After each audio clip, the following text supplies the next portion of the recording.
क्या? Eco activist ने तुम्हारी सभी प्लास्टिक बॉटल्स ले ली। अब तुम्हारे पास बिल्कुल पानी नहीं है। लेकिन मुझे पता है तुम्हें प्यास लगी है। बस रिवर से पानी मत पीना। तुम्हें साइन नहीं दिख रहा? ओ आर्नी, तुम बाद में पछताओगे। गैंजेस रिवर की एक बूंद में 3.5 मिलियन ई कॉली बैक्टीरिया होता है, जो नॉर्म से 110 गुना ज्यादा है। फिर भी इंडिया की 40% पॉपुलेशन, आधा बिलियन लोग गैंजेस का पानी पीते हैं और बिल्कुल उसमें और भी हार्मफुल एलिमेंट्स होते हैं। आर्नी, तुम कहाँ हो? ओह ठीक है, मैं समझ गया। माइल्ड डायरिया, ये तो बस शुरुआत है।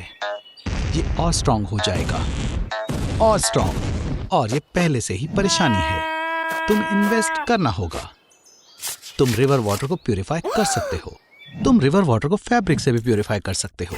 ये सैंड और डर्ट को फिल्टर कर देगा। बॉइलिंग 99% हार्मफुल माइक्रो ऑर्गेनिज्म को कम कर देता है। और सबसे असरदार तरीका केमिकल प्यूरिफिकेशन है, जैसे कि क्लोरीन टैबलेट्स। आपको क्या लगता है इस पानी का टेस्ट कैसा होता होगा? क्या आपने बहुत सारी डिस्कवरी देखी है या नहीं? जब पीने के लिए कुछ नहीं होता तो ट्रैवलर्स मजबूर होकर यूरिन से काम चलाते हैं। लेकिन तुम्हारे साथ डिहाइड्रेशन की वजह से ये भी मुमकिन नहीं है और स्ट्रेंथ की कमी है। ओ आर्नोल्ड, तुम वापस आ गए। अच्छे लोगों ने तुम्हारी मदद की। पानी कितना टेस्टी है, लेकिन किसी पर भी ऐसे ही यकीन नहीं करना चाहिए। प्यार और नफरत के बीच एक छोटी सी लाइन है। भागो आर्नी, और तुम्हें बिना कुछ खाए जिंदा रहना होगा। सोचो कि तुम एंग्स बार्बियरी हो, एक इंसान जिसने 1 साल तक कुछ भी नहीं खाया।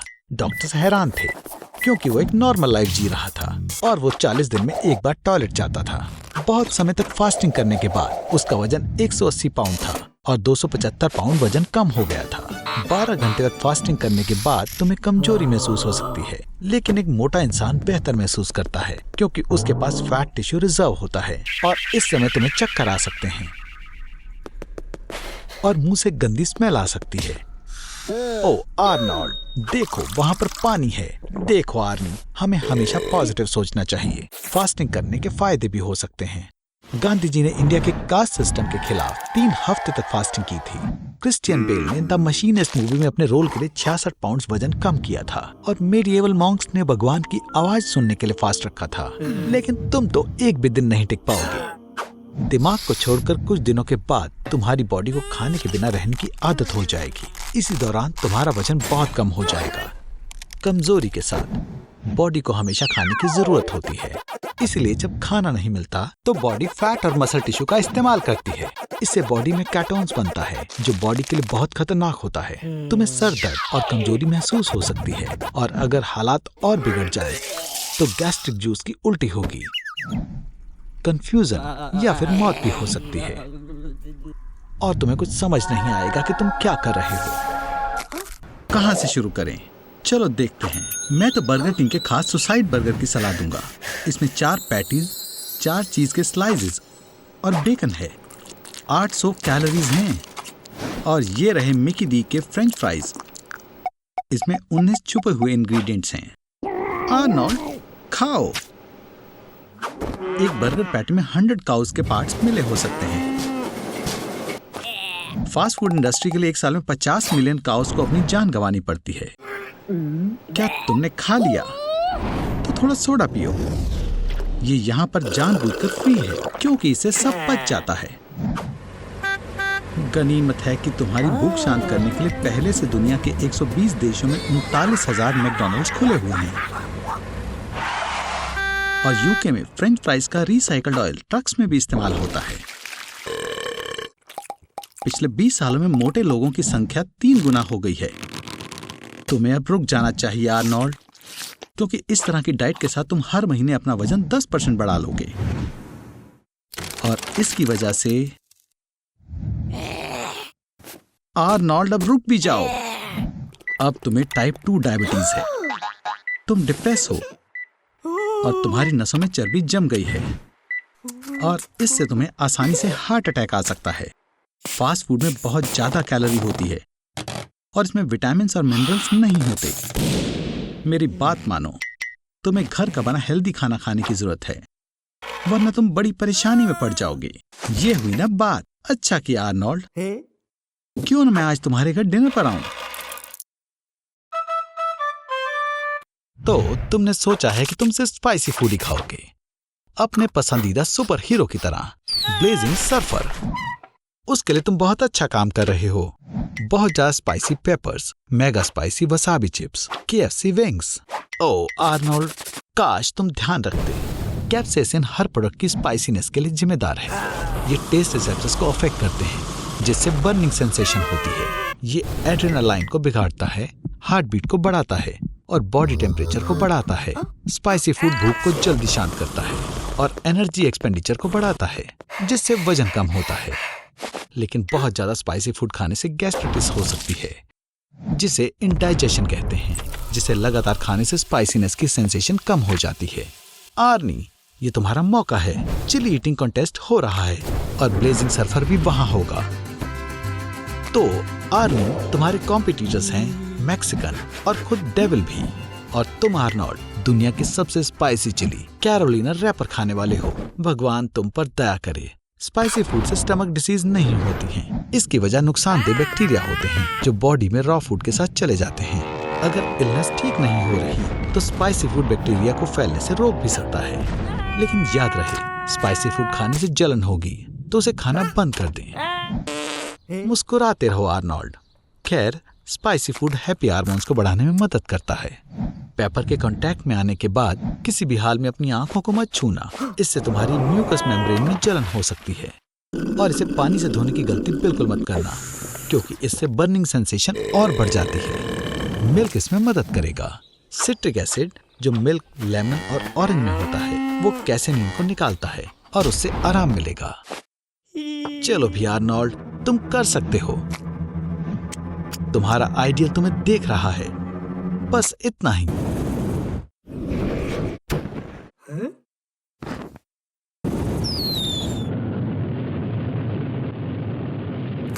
आर्नोल्ड, खाना खाना बंद करो। ये क्रू के लिए है। तुम्हारे पास वहां क्या है ये मत कहना। ये घर का बना बुरीटो है। क्या तुमने ये एस्ट्रोनॉट के लिए बनाया है? रॉकेट सक्सेसफुली ISS तक पहुंच गया है। तैयार हो जाओ। दरवाजा खोलने के लिए तुम्हें ग्रीन बटन पर क्लिक करना होगा। 3, 2, 1। Green button Arnold. Arnold, green. मुझे डाउट है कि अगर कोई भी एस्ट्रोनॉट तुम्हारी मदद के लिए आने वाला है। अगर तुम उन्हें खाना दिए बिना जाने वाले हो, तुम्हारे 8 घंटों के लिए काफी एयर है। इस समय में कैसे भी करके तुम्हें खुद ISS के पास पहुंचना है। अपनी बॉडी को चलाने से कुछ नहीं होने वाला। अगर तुम सोनिक की तरह भागो भी तो भी तुम्हारी बॉडी उसी जगह ही रहने वाली है। तो ये है कुछ असली ऑप्शंस स्पेसेस में मूव करने के। पहला ऑप्शन है अपने ऑक्सीजन टैंक से हवा इस्तेमाल करना। हवा अपनी ट्यूब से 50 मीटर पर सेकंड की स्पीड से मूव करती है। इस तरह की एनर्जी बस 60 सेकंड्स में आपको 3 किलोमीटर जितना दूर ले जा सकती है, पर यह आपकी एयर सप्लाई को बहुत कम कर देगा। तो चलो सेकंड ऑप्शन की तरफ चलते हैं। बरीटो। तुमने इसे फॉयल में रैप किया था और फॉयल एक बढ़िया रिफ्लेक्टर होता है। अगर आप फॉयल सेल बनाते हैं तो इसके लाइट रिफ्लेक्टिंग के पार्टिकल इसके मोमेंटम को फॉयल की तरफ ट्रांसमिट करेंगे और आपको स्पेस में एक्सेलरेट करेंगे। क्या तुमने कुछ भी नहीं सुना? मैंने एक सेल के बारे में क्या कहा? एक शमक के बेटे। ओह, हम वो भी इस्तेमाल कर सकते हैं। इंसान के शरीर से गैसेस 3 मीटर पर सेकंड की स्पीड से निकलती हैं और वो एक दिन में एक पूरा बैलून भर सकते हैं। बस आपको उसे निकालने के तरीके ढूंढने चाहिए। आर्नोल्ड, तुम क्या करने वाले हो? तुमने कितने बरीटोस खाए थे? बस थोड़ा रह गया। खींचो। एंड वो शो याद है, लव, डेथ और रोबोट्स। तुम्हें बस अपने हाथ से सूट को फाड़ना होगा, ठीक है? या बस उंगलियों से। तुम बस 3 मीटर दूर हो। सूट के पार्ट अलग करो और इसे दूसरी दिशा में फेंको। ये तुम्हें आगे की तरफ पुश करेगा। ओह, जल्दी एक विश मांगो। बधाई हो आर्नोल्ड, अब तुम ईरान के 10 किलो डेजर्ट में हो। ये इस दुनिया की सबसे गर्म जगह है। अगर मैं तुम्हारी जगह होता तो लिक्विड बचाना शुरू कर देता। इंसान की बॉडी में 3 मिलियन स्वेट ग्लैंड्स होते हैं, तो तुम्हारी बॉडी हर घंटे 3 लीटर फ्लूइड निकालेगी। तो तुम्हारी बॉडी में जितना भी सॉल्ट है वो उन लिक्विड्स के साथ बाहर आ जाएगा, जिसकी वजह से तुम्हारे लिम्स में स्पेसम्स होने लगेंगे। आर्नोल्ड, वहां मत कूदो, वो तुम्हारा वहम है। लगता है कभी कभी तुम्हारी बेवकूफी से कुछ अच्छा हो ही जाता है। ठीक है, तो अब तुम्हें बहुत ठंड लगेगी। चलो पता लगाएं कि तुम कहाँ हो। ये तो अच्छा नहीं हुआ दोस्त, तुम ओयमेयाकन या कुत्सक में हो, जो रशिया में एक विलेज है। ये इस दुनिया की सबसे ठंडी जगह है। यहाँ पर -71.2 डिग्री सेल्सियस का टेम्परेचर रिकॉर्ड किया गया था। याइक्स! स्टैटिस्टिक्स के हिसाब से यहाँ हर साल 140 लोग हाइपोथर्मिया से मर जाते हैं। चलो जल्दी करो।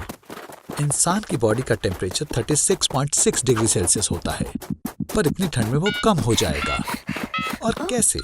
और तुम्हारी बॉडी गर्म होने की कोशिश करेगी और वो ऐसे शिवर करती है। फिर तुम्हारी याददाश्त जाने लगेगी और फिर तुम्हारा दिमाग। पर वैसे आर्नोल्ड, तुम्हारे लिए तो ये आम बात है और तुम्हें ऐसा लगेगा कि तुम्हें गर्मी लग रही है। आर्नोल्ड दोस्त, तुम्हें अपने पैर स्टैंप करने शुरू कर देने चाहिए, वरना तुम मर जाओगे। चलो भी आर्नोल्ड, तुम कर सकते हो। बहुत बढ़िया दोस्त। वो कहाँ चला गया? तो वो यहाँ है। ठीक है, मैं तुम्हें नहीं उठाऊंगा। आज तुमने बहुत कुछ सहा है। अच्छे सपने देखो दोस्त। उठ जाओ बेवकूफ। बुरे मौसम का मतलब ये नहीं है कि तुम छुट्टी ले लो। क्या तुम काम पर नहीं जाना चाहते? तो मैं कहूंगा कि तुम बेड पर काम करो। जब नासा ये पता कर रहा था कि किसी पर जीरो ग्रेविटी का असर कैसे होता है, तो उन्होंने एक वॉलंटियर को 70 दिनों तक बेड में सोने के लिए $18,000 दिए थे। उठने के बारे में सोचना भी मत आर्नी। मैंने एक स्नाइपर को हायर किया है जो तुम्हारे कोशिश करते ही तुम्हें मार देगा। तुम अपना खाना पीना और बाकी सब कुछ लेटे हुए ही करोगे। फिर मिलेंगे दोस्त। हे, क्या तुम सोए थे? तो तुम कैसे हो? शायद इतने बढ़िया भी नहीं हो। लग रहा है कि तुम मोटे हो रहे हो। खाना खाने से जो भी एनर्जी आती है वो कहीं नहीं जा रही। पर बेड सोर्स ये बुरे हैं। ब्लड प्रेशर हाई होने की वजह से स्किन का ब्लड फ्लो रुक चुका है। रुक जाओ बेवकूफ कहीं के। अच्छी खबर है आर्नोल्ड, तुम सोवियत साइंटिस्ट के बनाए हुए रिकॉर्ड्स के करीब हो। बेड में 370 दिन रहना। तुम इतने हॉट नहीं लग रहे। हर दिन तुम्हारा 5% मसल मास कम हो रहा है और उसके ऊपर तुम्हारी हड्डियां भी टूट चुकी हैं और कम हिलने डुलने की वजह से तुम्हारी हड्डियां ठीक नहीं होंगी और वो जल्दी ही टूट जाएंगी। और इस तरह लेटे रहकर सोना लगभग नामुमकिन हो जाएगा। बिना कोई एक्टिविटी किए दिमाग को समय का पता नहीं चलता और ना ही सोने के समय का पता चलता है। पर इसके कुछ फायदे भी हैं। तुम अपने सभी शोज बार बार देख सकते हो। अब मैं यहां से निकलता हूं। शो के मजे लो आर्नोल्ड। हे भगवान आर्नोल्ड, ये तुमने अपने साथ क्या कर लिया? मैंने स्नाइपर को लेकर सच नहीं कहा था। इतना सोना बिल्कुल भी अच्छा नहीं है। उठ जाओ। अब तुम पूरे साल तक चिप्स खा सकते हो। तुम्हें अपनी डेली कैलोरी को पूरा करने के लिए कम से कम 1 पाउंड चिप्स खाने होंगे। एक साल में तुम्हें 1500 से ज्यादा चिप्स के बैग्स खाने होंगे। चलो शुरू करते हैं। ओह, चिप्स खाते ही कितनी बढ़िया आवाज आती है। क्या तुम्हें पता है आर्नोल्ड, अगर चिप्स की आवाज के बिना चिप्स का टेस्ट 15% कम हो जाता है। क्रंच की आवाज से हमें पता चलता है कि ये अभी फ्रेश है। इसलिए मुझे लगता है कि तुम जब भी कोई खराब चीज खाओ तो तुम्हें उसकी क्रंच की आवाज जोर से आनी चाहिए। वैसे चिप्स खाना भी अच्छा नहीं है। उसे खाने से तुम मोटे हो जाओगे। इससे डिप्रेशन के चांसेस बढ़ सकते हैं और तुम्हारी ब्रेन एक्टिविटी 25% कम हो जाएगी। चलो अलग तरह के चिप्स खाकर देखते हैं, जैसे कि स्ट्रॉबेरी और कुकुम्बर वाले फ्लेवर, पेप्सी और यहाँ तक कि स्क्विरल का मीट भी। वैसे असल में चिप्स बैग के अंदर हवा नहीं होती, उसमें नाइट्रोजन होती है।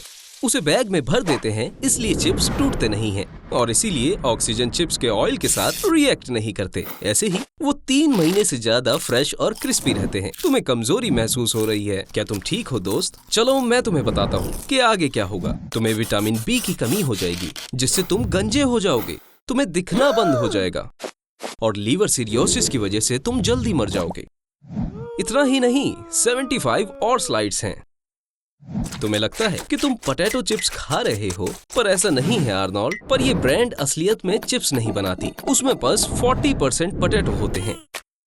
तो इस फूड को अच्छे से बेक किया जाता है। तो आर्नी, क्या तुम अभी भी चिप्स खाना चाहोगे? बधाई हो आर्नोल्ड, मुझे लगता है कि तुम खुद ही कोई आर्केड गेम खेल सकते हो। वाओ, तुम्हें इस साल प्राइज में सोडा मिलेगा।